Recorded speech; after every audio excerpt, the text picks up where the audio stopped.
Bismillah ar-Rahman ar-Rahim. This is a short audio recording giving some brief, an overview of why I left Ahmadiyya. I'm sure anybody listening to this knows what Ahmadiyya is, of course. They believe in Mirza Ghulam Ahmad. They believe he's the Mahdi and he's a prophet. I was in Ahmadiyya for 3.5 years. Unfortunately, I was duped into believing it, to be fair, because there was so much information that was withheld from me. Things such as Mirza Ghulam claiming to be a prophet, outright prophet. This was never told. Key thing, such as Ahmadis not praying with other Muslims and not doing the janazah of other Muslims. This was never told to me, and if I was just told that from the very beginning, I would never had joined such a group, because this goes against Islam and against brotherhood. In the very beginning, or for the first, I was in it for 3.5 years. I would say for at least the first 2 years, I felt quite comfortable, because I didn't know any of these contradictory things that I consider to be against Islam, and I was just in a nirvana, just like a false heaven, really. Going around telling my family members, encouraging them to read up and check and have some courage, to read the claims of Ahmadiyya and accept Ahmadiyya as well. Of course, looking back now, I feel very silly, but it was completely innocent, and by nature I'm not a naive person, but it's because this is an Islamic thing, and I guess I did show some naivety in this area where I just couldn't believe that such a deception would actually be operating within Islam. Such a huge deception, which is Ahmadiyya, would be operating within Islam. So I did lower my guards, so to speak, and entered Ahmadiyya with a pure heart. I was actually, as I said, I was quite happy for the first couple of years. I wasn't happy with the people. I have to say that outright from the very beginning. I wasn't happy.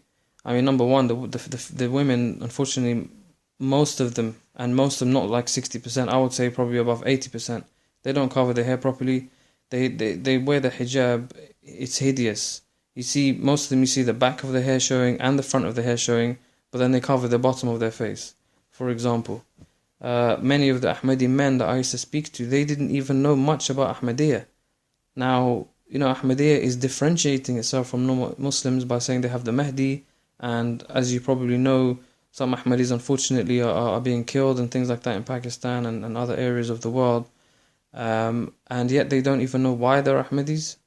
So I was quite disappointed in that as well, to see that a big chunk of people, they didn't actually know much about Ahmadiyya or why they're actually Ahmadi.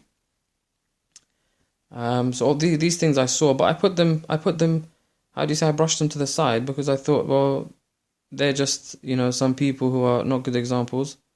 But the faith itself, in my opinion at that time, I believed it was true, based on the little information that I was actually given. Now, most of Mirza Ghulam's writings are in Urdu, so obviously the reason it took me 3.5 years to leave is because I couldn't see anything straightforward. I couldn't see anything straight away in English or Arabic, because I read Arabic.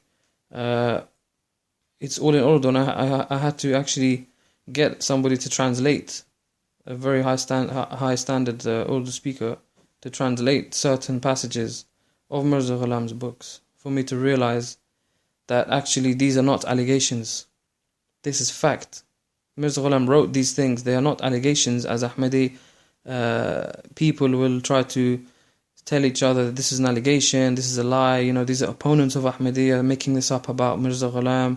No, Mirza Ghulam wrote these things. For example, he says something, I'm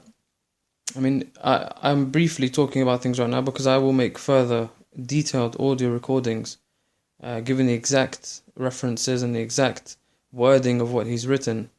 But he was basically a suck-up to the British government in India. I mean, India was invaded and was controlled by these colonialists who, went against all human rights and were just stealing and pillaging and looting this massive, huge country, India, that had so much. I mean, before the British went there, they were amazing economically. They had a huge GDP. They were doing very well beforehand. The British went in there as colonialists do, to basically loot it, take everything you can out of it, give a little bit back to the Indians, but take most of it out, send it back to England because that's their base.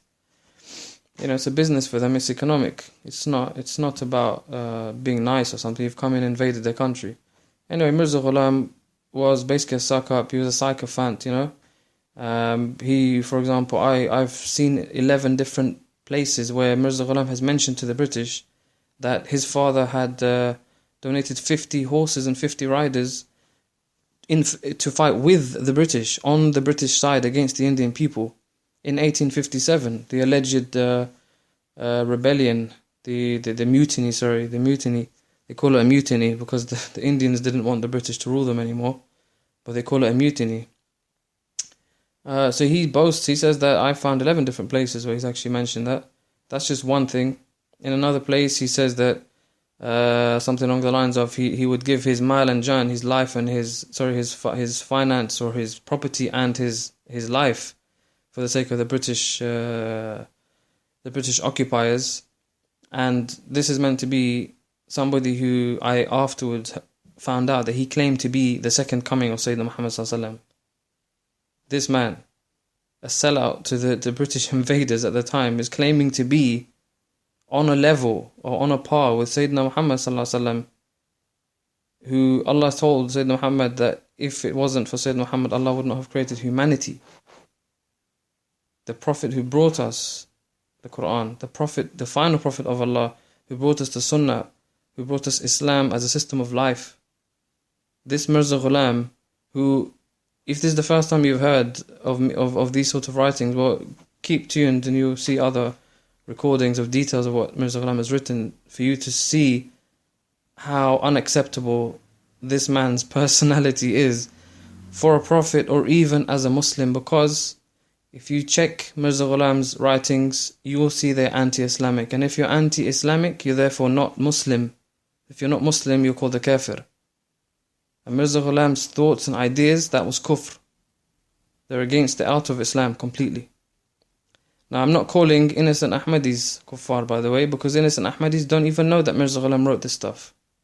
But if innocent Ahmadis read Mirza's writings, specifically the points that I'm talking about, and they accept them, well, then they have to accept that they have become kafir themselves, because those beliefs are not Islamic. Anyway, inshallah, please stay tuned. You will hear a lot more. You have a lot more recordings to check. I'm trying to keep it brief at the moment. There isn't a lot of time actually on the recording device I'm using. So, alhamdulillah, just recap, I was in it for 3.5 years. I left it. It's a bit of a personal thing. Yes, I was married at the time. I was going to get divorced from my wife. We were separated for a while. But unbelievably and miraculously, which I couldn't believe it would happen, but my wife actually researched. She had the courage to research and stand up and actually say the truth. And that truth was that this man Mirza could never be a prophet based on the writings that she has uncovered. And alhamdulillah Rabbil Alameen that she's done that. And Bi'idhnillah, we can be a benefit to many people who are in Ahmadiyya. So Ahmadis who feel there's something wrong with Ahmadiyya and they want more evidence, well, we will provide that for you, inshallah. Or people who are thinking about joining Ahmadiyya, I strongly warn you, read and check what we are going to upload, then make your decision. Because if you want to be a Muslim, you cannot join Ahmadiyya. So if you're not a Muslim already and you want to join Ahmadiyya thinking this is Islam, I please, my brother in humanity, do not do that. You are making a big mistake. So inshallah, please listen to further audio recordings, and we have our website as well. It's called www.islamafterahmadiyya.com. Assalamu alaikum.